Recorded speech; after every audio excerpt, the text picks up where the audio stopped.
ఇక్కడ ఒక రాజకీయ కుట్ర జరుగుతుందండి. మెగా ఫ్యామిలీ వారు మీరు ముఖ్యంగా గమనించాల్సింది, ఎప్పుడైతే మోడీ గారు రాష్ట్ర ముఖ్యమంత్రి పదవీ స్వీకారం రోజున నీ భుజం మీద చెయ్యేసి, నీ తమ్ముడు భుజం మీద చెయ్యేసి, మధ్యలో మళ్ళీ నాగబాబు గారిని కూడా తీసుకొచ్చుకుని ఉన్నారు, మిగతా వాళ్ళందరికీ కూడా ఈర్ష్యగా ఉంది. ఏదో విధంగా మిమ్మల్ని అన్పాపులర్ చేయాలి, మీ క్రెడిట్, మీ గ్రేడు ఇవన్నీ కూడా తగ్గించాలి అనే ఆలోచనలోకి వచ్చేసారు. కూటమిలో కూడా కొంతమంది అదే విధంగా తయారయ్యారు. అవి మీరు గమనిస్తున్నారో లేదో సాధారణ పబ్లిక్గా మేము ప్రతి ఒక్కసాట చూస్తున్నాం. చిరంజీవి గారు రామ్ చరణ్కి అమ్మాయి పుట్టింది, నెక్స్ట్ వారసులు వస్తే బాగుండు అని అన్నారు. అది దానికి ఆయన ఏదో ఆడవాళ్ళని అన్నదాని మాటలు అన్నారు అన్నట్టుగా ట్రోల్ చేస్తున్నారు. ఇంత మీ అభిప్రాయం ఏంటి సార్? చిరంజీవి గారు అన్న ఆయన ఒక ఆపద్ బాంధవుడు. ఆయన సినిమా టైటిల్ కాదండి నేను చెప్పేది. అనేక వరదల్లో పేద ప్రజల కోసం సంపాదించిన సంపాదన పేద ప్రజల కోసం ధారపోసిన వ్యక్తి. నిన్న కరోనాలో కూడా ఆక్సిజన్ ప్లాంట్లు పెట్టి అనేక మందిని బ్రతికించినటువంటి వ్యక్తి. ఆడ మగ అనే తేడా ఆయన దగ్గర ఉండదు. బ్లడ్ బ్యాంకులు పెట్టి, రకరకాల సేవా కార్యక్రమాలు, ఐ బ్యాంకులు పెట్టి, పద్మవిభూషణ్ కానీ, ఇవాళ అంత గొప్ప గొప్ప బిరుదులు కానీ కేంద్ర రాష్ట్ర ప్రభుత్వాలు కానీ ఇచ్చి ఇన్ని అవార్డులు ఇచ్చి సత్కరిస్తున్నారంటే అతని దగ్గర ఏమీ లేనిదే అతనికి ఇస్తారా? అతను కేవలం పార్టీలకు రాజకీయంగా ఏమైనా ఉపయోగపడతాడా? ఏ పార్టీ తరఫున తిరుగుతున్నాడా? పోనీ ఇవ్వటానికి అవార్డులు. కృషితో నాస్తి దుర్భిక్షం అని చెప్పి చిన్నప్పటి నుంచి కూడా కృషి పట్టుదలతో ఎదిగినటువంటి చిరంజీవి గారు, నేను ఎన్ని కష్టాలు పడ్డానో నా ప్రజలు అలా పడకూడదు, నా అభిమానులు అలా పడకూడదని ముఖ్యంగా ఆయన తీసుకునే నిర్ణయాలు, ఆయన పేద ప్రజల కోసం చేసేటటువంటి పనులు చాలా గొప్పవి. అవి నా భూతో నా భవిష్యత్. రియల్లీ ఆయన ఆపద్ బాంధవుడు. ఆయన అలాంటి ఆయన్ని ఇంట్లో సహజంగా మనం మాట్లాడుకునే మాటలు. ఇప్పుడు కోడలు మగపిల్లోని అంటానంటే వద్దని ఎవరన్నా అంటారా? సాక్షాత్ ఈ వాక్యం పలికింది ఎవరు? పేద ప్రజల పెన్నిధిని రాష్ట్రాన్ని మోడల్ రాష్ట్రంగా తీర్చిదిద్దుతాను 2047 అని చెప్పి చెబుతున్న చంద్రబాబు గారు కాదా? అసలు రిజర్వేషన్లు వీళ్ళకి ఎందుకని మాట్లాడింది ఎవరు? అదే పార్టీలో ఇంకోళ్ళు కాదా? మీరు ఇళ్లలో ఉండే మేము పరిపాలన చేస్తామని మాట్లాడింది ఎవరు? ఇలాంటి ఎప్పుడన్నా మెగా ఫ్యామిలీ నోటెమ్మట మాటలు వస్తాయండి. వాళ్ళకల్లా వచ్చేది ఒకటే, చేసేది ఒకటే. పేద ప్రజలకి ఆపద వచ్చిందంటే వెళ్ళి నిలబడతాం. ఫ్యామిలీలో ఆడపిల్లలు ఎక్కువైపోయారు, ఒక మగపిల్లోడు కావాలని కోరుకుంటాం. ఒక తాతగా అతనికి హక్కు లేదా? తాతగా లేదా? మొన్న ఆడపిల్ల, ఎప్పుడు ఆడపిల్లే. అదే చిరంజీవి గారు కొడుక్కి సంతానం కలగడం కాస్త లేట్ అయ్యేసరికి ఆస్తి కోసం చేసుకున్నాడంట, సంతానం లేదు అందుకే చేసుకున్నాడంట, ముందే తెలుసు అంటని రకరకాల వాక్యాలు. ఈ మాట మాట్లాడేది ఎవరండి? శ్యామల. ఆ శ్యామల అన్నావిడేంటి? మన ఆంధ్రప్రదేశ్కి పట్టిన దరిద్రం అది. దాని నోరు మూశారు శ్రీరెడ్డి వదింది. ఆ శ్రీరెడ్డి వదినే చెప్పింది ఈ శ్యామల ఎంత గొప్పదో.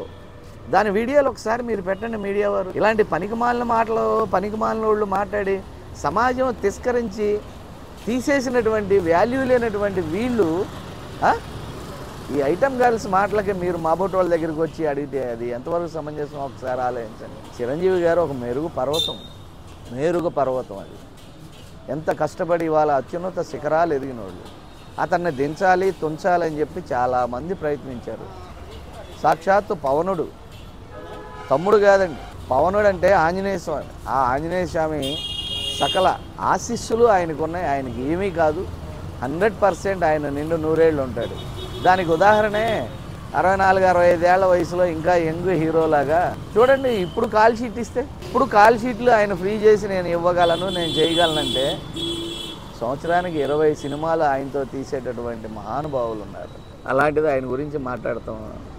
ఎవరో శ్యామల మాట్లాడిందని దానికి మళ్ళీ చర్చ. ఎవరు ఎన్ని చేసినా పేద ప్రజలకి మీరు నిత్యం కష్టపడి మీ కష్టంలోంచి తీసి వాళ్ళకి ఇవ్వటానికి ఎప్పుడూ సిద్ధంగా ఉండేటటువంటి మీలాంటి వాళ్ళు, మాలాంటి వాళ్ళ ఆశీస్సులు, ఇంకా అనేక మంది మీ వల్ల చూపు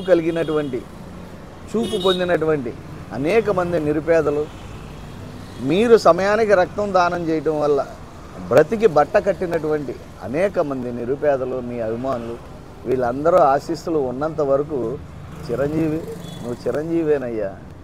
not only cine industry in AP. ఒక చిన్న రిక్వెస్ట్, పవన్ కళ్యాణ్కి ప్రమాదం పొంచి ఉంది, రాజకీయంగా కూడా తుంచాలి అని చూస్తున్నారు. ఆయనకి తోడుగా, నీకు తోడుగా పవనుడు ఆ రోజున యువరాజ్యం అని చెప్పి ఎలా వచ్చాడో అలా మీరు రావాలి, అందరూ కలిసి ఉండాలి. మీ అందరూ వస్తే 13 జిల్లాలే ఉన్నాయి, మీ ఇంట్లో 15 మంది హీరోలు ఉన్నారు. ఒకసారి ఆలోచించుకోండి. మీరు దేనికైనా చేయగలరు, ఎవరినైనా నిరోధించగలరు. నందిని పంది చేయగలరు, పందిని నంది చేయగలరు. మీకు ఆ శక్తి సామర్థ్యం ఉంది. దానికోసం ఎంతో అకుంఠిత దీక్షతో కష్టపడగలిగిన వాళ్ళు మీరు. ఏ కుక్కలు బరుగుతూ ఉంటాయి. Limit sir. సార్ అలాగే ప్రజారాజ్యం పార్టీ రూపాంతరం చెంది జనసేనగా మారిందని అన్నారు. దాన్ని కూడా సోషల్ మీడియాలో వైసీపీ అవనండి మిగిలిన వాళ్ళని విపరీతంగా ట్రోల్ చేసి చిరంజీవి గారి మీద అవాకులు చవాకులు తెలుస్తారు. మాట్లాడితే చిరంజీవి గారినే టార్గెట్ చేస్తారు. దీనికి కారణం ఏమంటారు? పవన్ కళ్యాణ్ గారు రాజకీయంగా ఒక పట్టుదల గల మనిషి. కులాల ఐక్యత నిజంగా ఇప్పటి వరకు కాపులు కూడా పడకుండా కాపులు రిజర్వేషన్ ఊసి కూడా ఎత్తుకోకుండా ఉన్నారు పవన్ కళ్యాణ్ గారు. అది రేపు ఆగస్టు నుంచో లేదు ఈ 1 ఇయర్ చూసిన తర్వాత మళ్ళీ దానికి ఉద్యమం వచ్చింది.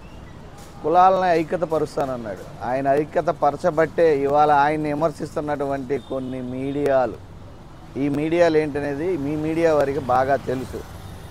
వీళ్ళందరూ కలిస్తే మనం ఏం చేయలేం, చేయలేమనే ఆలోచనకు వచ్చేసారు. ఆ రోజున చిరంజీవిని తొక్కటానికి రాజశేఖర్ రెడ్డి ఒక పక్కన, చంద్రబాబు ఒక పక్కన, ఏబిఎన్ ఒక పక్కన, రకరకాల ఛానల్స్ అన్నీ ఒక పక్కన 100% ప్రయత్నం చేసి తొక్కగలిగారు. ఇవాళ ఎవరు తొక్కలేని విధంగా అత్యధిక స్ట్రైక్ రేట్లో అత్యున్నతమైన శిఖరానికి ఎగబాకి ఉన్నది వాళ్ళ మెగా ఫ్యామిలీ. ఇండస్ట్రీలో కానీ ఆంధ్రప్రదేశ్లో కానీ ప్రజల మనసుల్లోకి వెళ్ళిపోయారు, ప్రతి ఇంట్లోకి వెళ్ళిపోయారు.